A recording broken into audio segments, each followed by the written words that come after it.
We are now on to House of Feelings. I reacted to episode 1, 2, 3, and 4. Alright, now we are on to episode 5. This one is titled Asians Trauma Dump for the First Time. And, you know, like I said, the last episode they ended up with the cliffhanger where they're like talking about personal shit in the living room and stuff like that. So I'm very curious to see how this episode plays out, okay? I remember, what's it called? When Jimmy was in my room the last time, Jimmy was saying like this episode is one of his favorites because like people, you know, open up and it's like, you know, interesting to see different people's perspectives and stuff like that. So I'm curious to see how this episode plays out, bro. I'm very curious, okay? I tried to take my own life a couple times and she didn't care. The stuff that she does to me, I don't think I could ever forgive her. I was raised by the devil. I'm doomed to be evil forever. But you forgive your dad. Getting over shit. You don't get over it. It shouldn't have happened. Trauma, you don't get over trauma. You heal, you move on, you learn to live it. Make them talk, man. Resonates a lot. Oh, sorry. I'm so sorry. There's just like a lot of emotions. 여러분 안녕하세요. 오늘 House of Feelings 2 Episode 5 다시 돌아와줘서 너무 감사합니다. What the he doing the whole singles inferno method with this Korean girl speaking Korean? What in the K-pop? Okay, my fault. That was it sounded funnier in my head. Anyways, all right, let's get it. Thus far, it's been all dating, flirting. At this point, this is a good opportunity for all Christine, my fault. to get to know each other on a much deeper level. 11 p.m. We can get into some questions now. And anybody can willingly jump on the question if it really resonates with you. First one. What was the hardest goodbye in your life?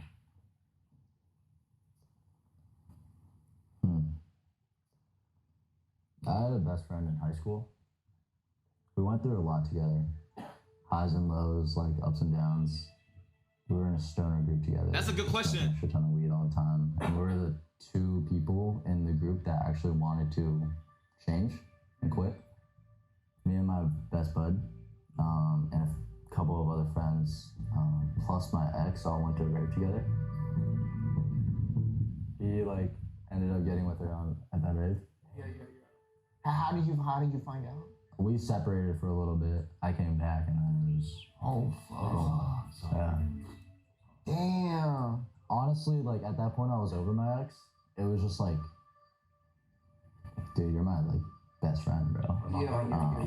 Yeah, you were like my ride or die. Look, bro. I never understand why people, you know, go for the friend's ex, bro. Like I you know, I don't get that because there's so many fish in the sea. It's like, you know, it's just like it's like a respect thing, you know.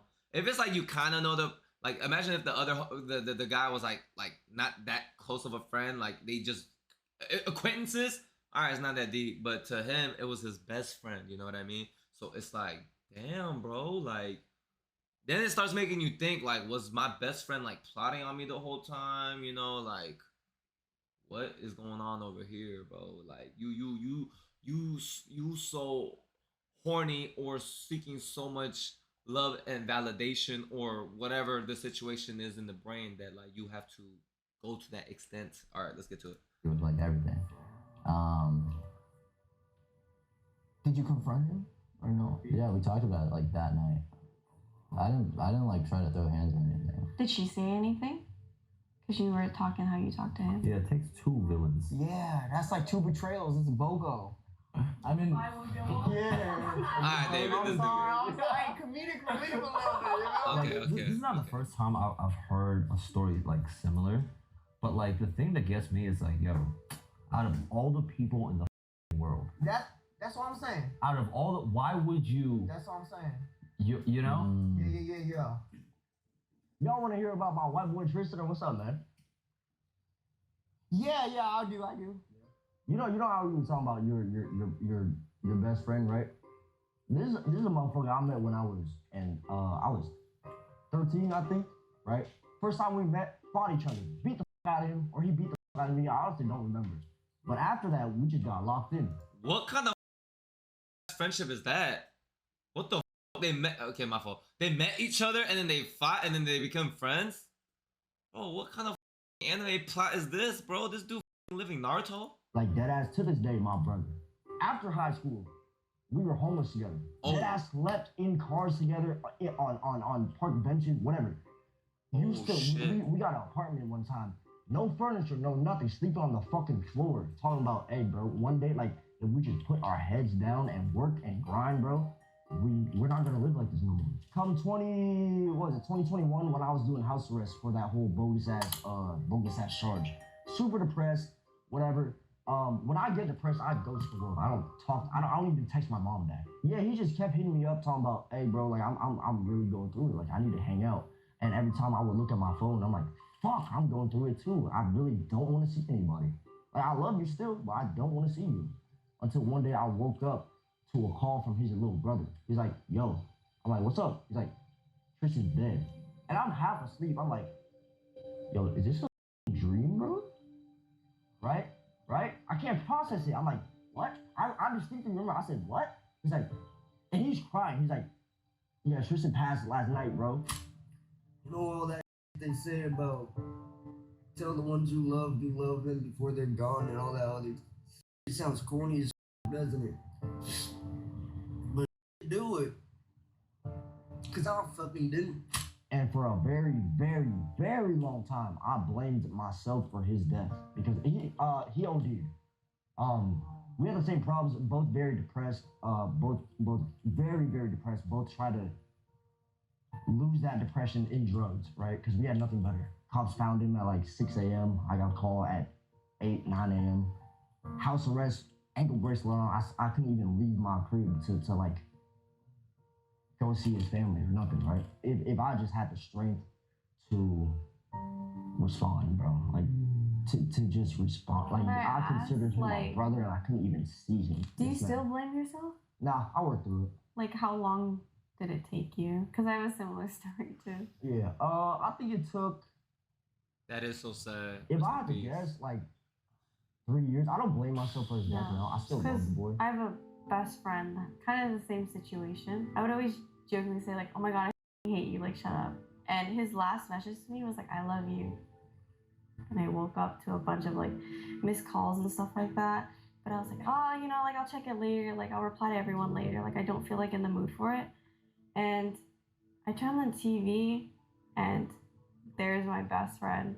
Like he's dead in his car and stuff like that. And I blame myself a lot. And that was like one of the first tattoos I got. I got his birthday. So he's like, you know, he's close to my heart and stuff like that. Like I know he's here, like watching over me, but it's still hard that he's gonna. Yeah. It's hard. Definitely hard. Definitely hard. I wish I responded and I picked up his calls and I went out with him and I talked to him, you know. Jeez, but bro. yeah. Why? I What felt would like that change? You think you could have saved him? I think so. How? In the sense of like. You could have maybe saved him that night, but how would it have stopped? Right.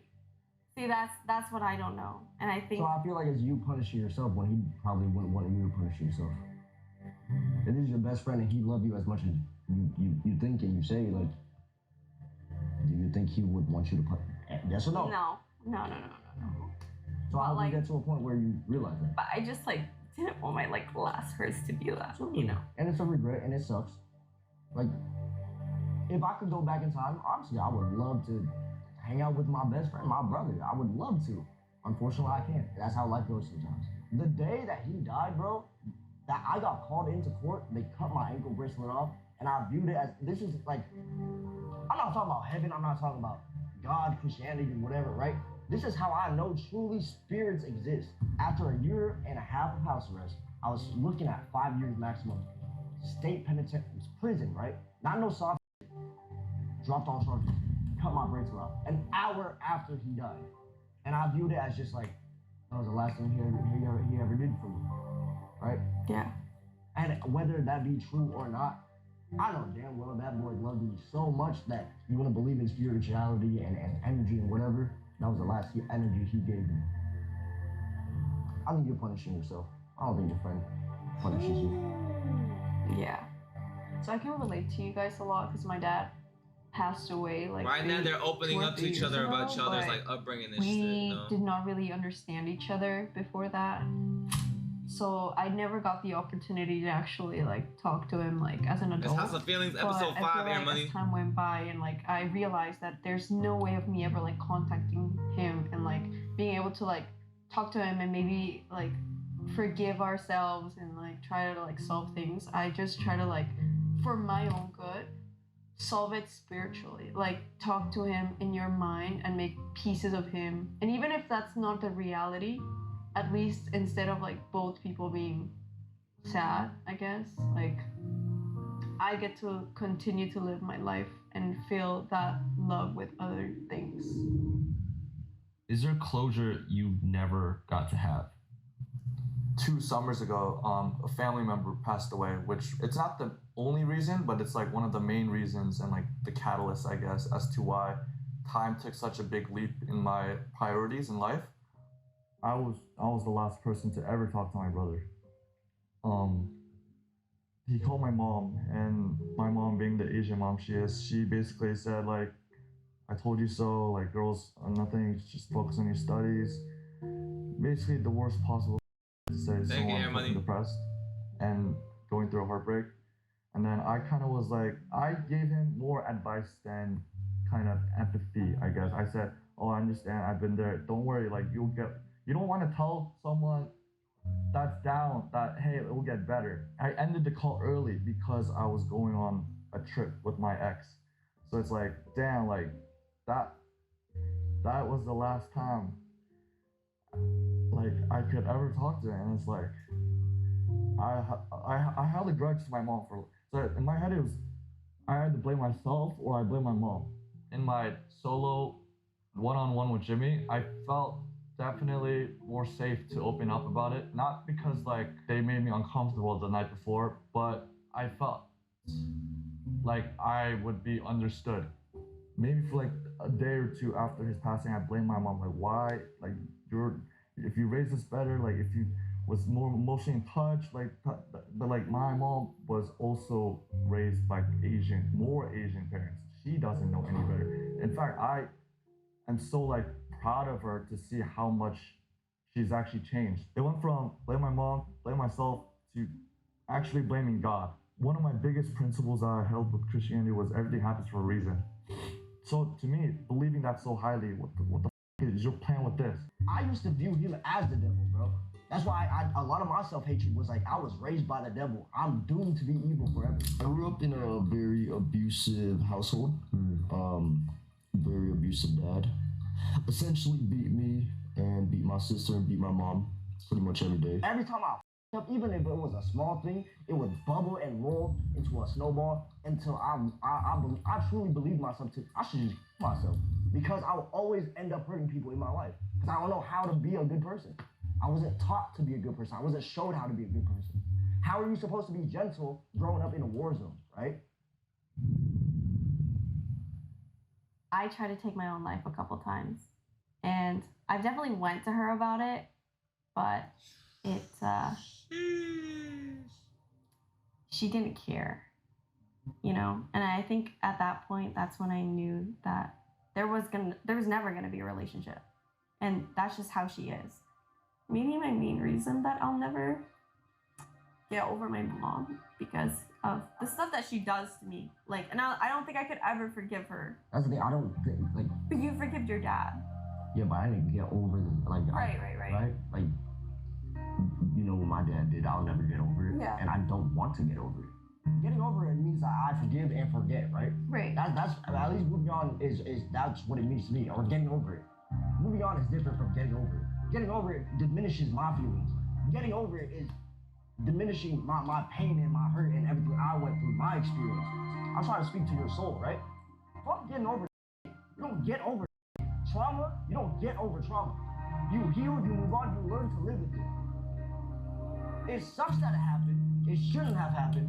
But unfortunately, that's what life is. It teaches you lessons. That's the only saving grace, right?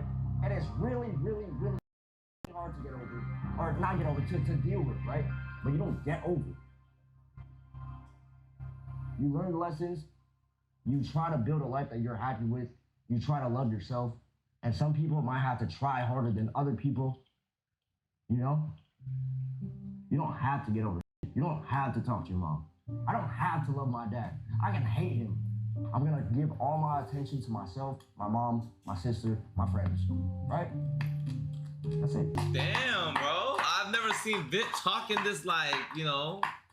I think you're doing This video is, you know, cool to see like a different side. You do an amazing job at articulating these lessons, bro. Only when I'm drunk, brother. Anybody else wants to take Wait, a crack I'm at talking. this? I ain't Jew, Erica especially. I ain't heard her peep, a single peep. Resonates a lot. Oh, I'm so sorry. I'm sorry. It's also because I just came out of a depressive episode, so it's just like I literally just tried to myself recently too. There's just like a lot of fucking emotions. Sorry, it's not. I didn't know you were crying. My bad. Yeah, you're good. It's not you. No, you're good. You're good. It's just like literally same family situation. I'm just the one who had the two parents stuck in that like really like marriage, trying to pull it together for their kid. I have both mommy and daddy issues. It's a 2-in-1. But yeah, I just grew up in a household that had a really broken kind of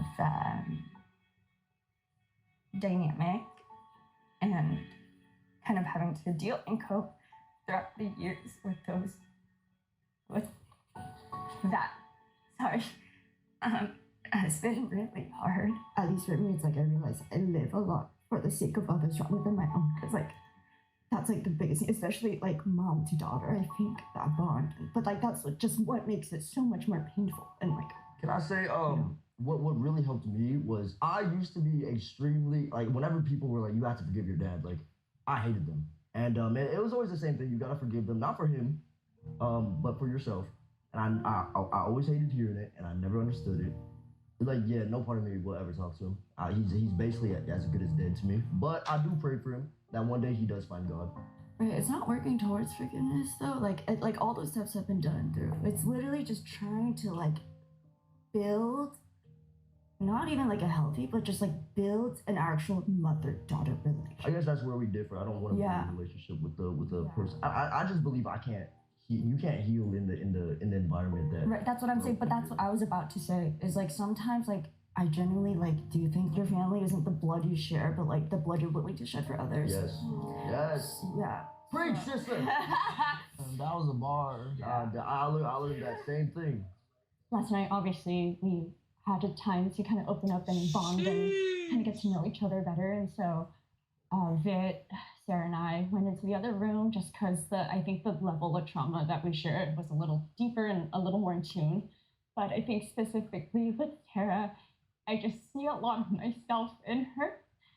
My mom beat me like really bad to the point of like death. I remember, I think the first time I told her I wanted myself, she's like, but you laughed yesterday. She believes in depression in other kids, but when it was her own, she was like, I didn't do that. My view shifted like when Erica told me that she like sees herself in me. I used to have a really good relationship with like my sister, and it hurt me because like even though she's like older than me, like I don't like hearing people go through like similar things. But yeah, like I hated my dad for such a long time. It took me a really long time to like forgive him. Sometimes I still think about the things that he's done or said. It's really hard for me to open up like around like strangers, but my dad was exactly like that too, and it took me so long to forgive him. They're old-fashioned, you know? Yeah, but it's never okay to hate a person. Like I got beat up really hard too, and I got kicked out so many times in my teen. It was really hard. He's also a victim of childhood traumas as well. I just wanted to hug him, but he's not an emotional person, or like he doesn't express it at all. And even if like right now I'm having a happy life, I'm so happy, but out of nowhere I have this like childhood memory where like it was really bad. Yeah, and it just ruins my. But like you see, like I remember one time me and Nina were talking about stuff like this too, in a sense where it's like, I brought up the point where it's like, you know, a lot of this stuff it gets passed down, which is very unfair because it's like in life we can't all pick the best circumstances. It's like when you're born, you gotta work with what you're given. You know, like whether it's your parents or siblings or whatever socioeconomic situation you're born into or anything. You just gotta family dynamics. You gotta just work with what you're given. So you know, like like she said that her dad been through stuff like that too, where like it was a very abusive, and then like the dad started doing it to Jew as well, and like that's what I mean by like it's very up and unfair, but it's like you know things like that unless there's like one person that breaks through it, which is hard, like it gets passed down in a sense and it gets repeated. Mood and like I didn't deserve that. I know it wasn't my fault, but I think it just hit too close to home. Like I didn't expect to cry or like at least like open up to like a group of strangers like when we were all talking, but I didn't think that it was gonna get that deep. I think like maybe like 2 weeks before this show, like I tried to kill myself, and it's really hard because like I still feel like a child, especially with COVID and having to move out at a young age. Like I never really got to have a relationship with my parents, but she doesn't want to talk to me, and I know she didn't want me. I wish I knew like what I did. Yeah, exactly. Can I do it like with What? you that? Close your eyes. With me? Okay. Close your eyes. Imagine yourself, right? You picture yourself in your mind at a gate, right? You're trying to open the gate. When you open the gate, that's the lesson you learn. That's the peace with that conversation or with that situation, right? Yeah. That's the peace you're looking for. Every time you try to open that gate, it's not opening, right? You're not ready yet. But wait. But you keep trying to open it, right? Yeah. Are you ever gonna stop? No. Are you ever gonna stop trying to find peace with it? Are you ever gonna stop trying to heal from it? Right? Right? Yeah. And one day that gate will open. Yeah. Stop. As long as you know it's not your fault, it's not a reflection of yourself, it's not nothing you did made that happen, other than other human beings taking advantage of you. And that should not be a shame. That should not be a shame. It doesn't make you any less of a woman, as a human being, as a daughter, as a friend, as anything. You are still who you are. Yeah. A beautiful person, right? When you are ready to receive that lesson and open that gate, right? You're literally the strongest person I've ever met in my life. That's saying a lot, Sarah. And honestly, I low-key agree with her. Fuck my shit. No, yeah. You are strong, Sarah. You really don't know how strong you are to still be here. I'm dead ass. And I love you for who you are. I'm like happier. Like I feel like weight's been lifted off my shoulder, and I don't have to carry myself to this extent. But like I put myself above. You know what I mean? Like I kind of like viewed everyone. I was like very scared because I didn't want them to see the real me, I guess. This is not easy to share out things like this, you know. Like, it all good takes a vibes. lot of courage from Sarah. Also, shout out to Vit, bro, for like working her through her emotions and stuff, you know, through this and being able to. I'm trying to go to a therapist, it doesn't work. But talking to you guys, like because we've gone through the same, I feel like I'm healing. Y'all did that, bro. It's beautiful. They're healing, bro. Yeah. Because of shared experiences. He's talking about his. Y'all did something special, bro. Bro, it's different. It's because I think it's bringing tears to my eyes. It's beautiful what y'all accomplished. Genuinely. Bro, it's not even us. It's you, bro. I didn't do shit. Nah. Listen to me, Vic. I don't think they're able to heal as much as they can if it weren't for you healing from your experiences. Just shut the fuck up. No, you shut the fuck up. You shut the fuck up, man. Just take the fuck up. Bro, y'all just, I'm dead. It's you, it's him, it's all the background people that allowed us this space, bro. I'm dead ass. It's not, I promise, like, you might. Hey guys, it's both of you guys. It's all of us. I hope everybody heals. And like, it's beautiful. You okay? Yo, what's good, Dr. Dilly? Thank you. Yo, bro, I don't have stories like they do. I will say. Yesterday. Sorry. Because, it's kind of a mindfuck right now. I'm gonna try my best. I think that's what I always tell myself in every step is, again, breathe it, disassociate a little, gather my thoughts, and then having to go into like a kind of a relationship setting with people that you just bonded about those experiences with. I think it would be more weird if like we were just able to suddenly go back into this up show. Freaking up ass show, man. I'm realizing I have put myself first, to be honest. In a lot of ways, especially I think when it comes to love in particular, right? And that's just something I wanted to kind of explore and see, because again, I've been single my life for 27 years, and sometimes I think it's a problem. But I'm realizing too that there is a reason why, and to be honest, I always thought it was an issue with me. Like there's something that I'm lacking or something wrong with me. Why can't, like, what is it that I'm lacking, right? But I think this house was just like a confirmation of like the belief at the core that I've always had is I'm never busy looking for love because I'm too busy being loved. Like I am loved, like in every aspect and shape, and therefore it's not contingent or dependent on someone, right? Yeah. Go back inside, I guess, because you have to get ready. Thank you. I really appreciate it. Yeah, so I definitely wasn't expecting it to get that deep, but I think that's what is like so like I've just taken away as like the most valuable thing from here is really just that depth of bond that I've been able to develop with the girls and everyone else in the house as well. Yeah.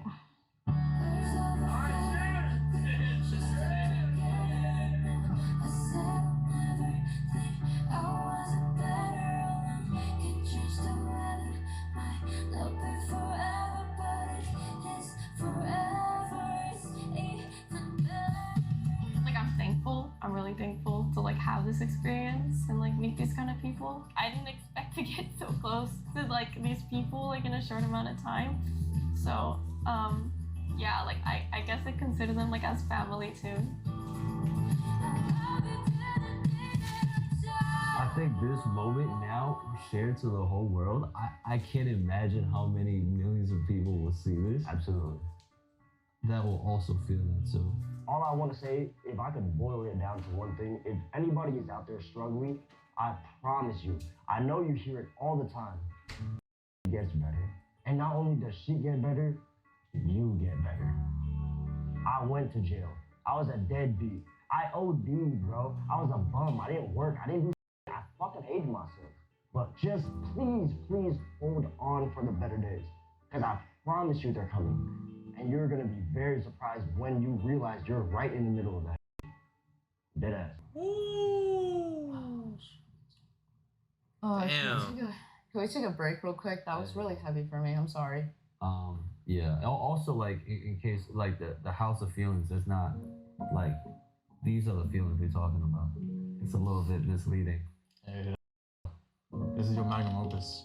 Like I'm watching this now and I'm like, this right here is this episode right here is like a genuine masterpiece. I was so immersed in it. Like it felt like I was there. Like that's how like Viet said, that was like beautiful. That really was. It was perfect. That was amazing. I think especially to this point, like I really wanted to give him flowers because he's arguably gone through a lot of pain and he's able to just over time just keep reframing things in his head. Because how else are you supposed to live on if you don't make things feel better for yourself, right? Despite having gone through such traumatic experiences, he had to just keep reframing in his head, find a way to make peace, over and over again until like right now, I'm looking at like a happy person. Like Vit is, compared to where he was when I first met him like 3 years ago, he was a pretty like down the dumps, mopey guy, you know? And now seeing him today, it's like a complete shift in a person. Oh my gosh, like when Brandon actually opened up about his little brother, like I teared up a little bit because his story is very similar to mine. Like I had a little brother, and you know, the last thing that he did was like he asked me to like add him on Snapchat. He was only 9 years old, and I was like, no, like go away, you're like bothering me. He's like, no, please, like add me on Snapchat. And then I just like drove away because I was going on a trip with my ex. And so I went on the trip, and then I got a phone call from my mom saying that he passed away pretty much like the next day. And so, yeah, like the first thing I did after I heard that was to add him on Snapchat, but it was too late. And I know, like I said, for a 9-year-old, that meant a lot. Like his sister's like validation, and like, you know, and it still like haunts me to this day. And it's like really interesting how like trauma, like as Vit said, it gets better, right? Like time does heal all, but there are moments when you're just like living life and you're happy, and all of a sudden you like think about your traumas, like the things that's happened, and it really kind of ruins your day, you know? Like you're just never as like bright and like, you know, happy-go-lucky as you are before the trauma. Wow, I'm like overwhelmed right now from all the stories that I heard. Well, this was a very heavy episode, bro. Holy moly, man. Wow. And then after everybody told their stories, Vid actually went into a room with them, like privately, and just heard them out and just, you know, just try to help. As you saw, like reframe Sarah's outlook on what healing could look like, what change could look like. Wow, I'm Jimmy. Like this is the best. Like this, I don't even have words for how great this. I cried during this episode, bro, because I think it's like. Yeah, what triggered that? I think it was whenever Ju said, whenever like she wasn't able to forgive her dad and stuff, and it's like I feel like a lot of, especially like Asian kids that come from like immigrant families, especially in the United States, right? It's a whole different culture, it's a whole different generation, and it's more like it's our parents' first time living too, you know? And so it's like whenever she said, when her dad got mad at her and she's like, I just wanted to hug him to make him feel better, but he just wasn't emotional like that. And it's just like, it just shows that they're still kids at heart, you know? Like they, sorry, I'm trying not to cry. They're still kids at heart, and you know, like no matter how old they get, I think there's always going to be that inner child of them that's not like fully healed, that they're always going to revert back to in some way. Because like, you know how Sarah said that, or I think it was Sarah or Erica, but one of them said that they've been trying to find a therapist, but it just never worked, right? Yeah.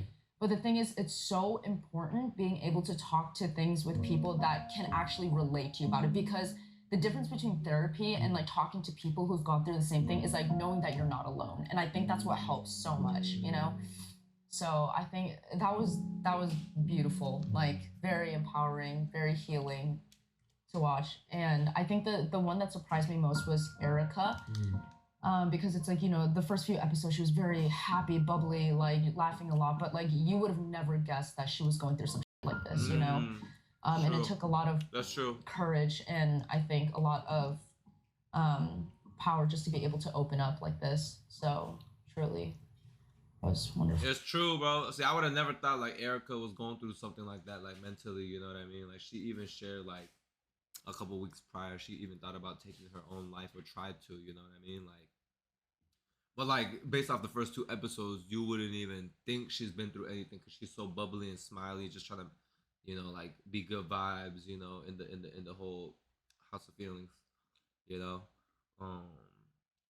Also, like, I understand like or relate to when Juice, in a sense where like Ju wanted to give her dad a hug, but then she said that her dad wasn't there, like what, like emotionally, or like had the emotional intelligence. She said something like that along those lines, to like even be able to do a hug, you know, like her dad did her wrong, but she knew the trauma that her dad went through, but like she just wanted to give her dad a hug, but knew that like it wouldn't fix or resonate in a way that like it would or it should, because her dad didn't have the emotional capacity to even, you know, accept a hug or do a hug, you know, because the dad is like grew up in a different environment with different traditions, or in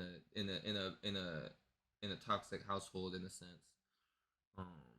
Because I share too, like, bro, my grandpa was a very like strict guy. Like My dad and his siblings didn't grow up in a house where where my grandpa was throwing around baseballs and patting them on the back and this and that.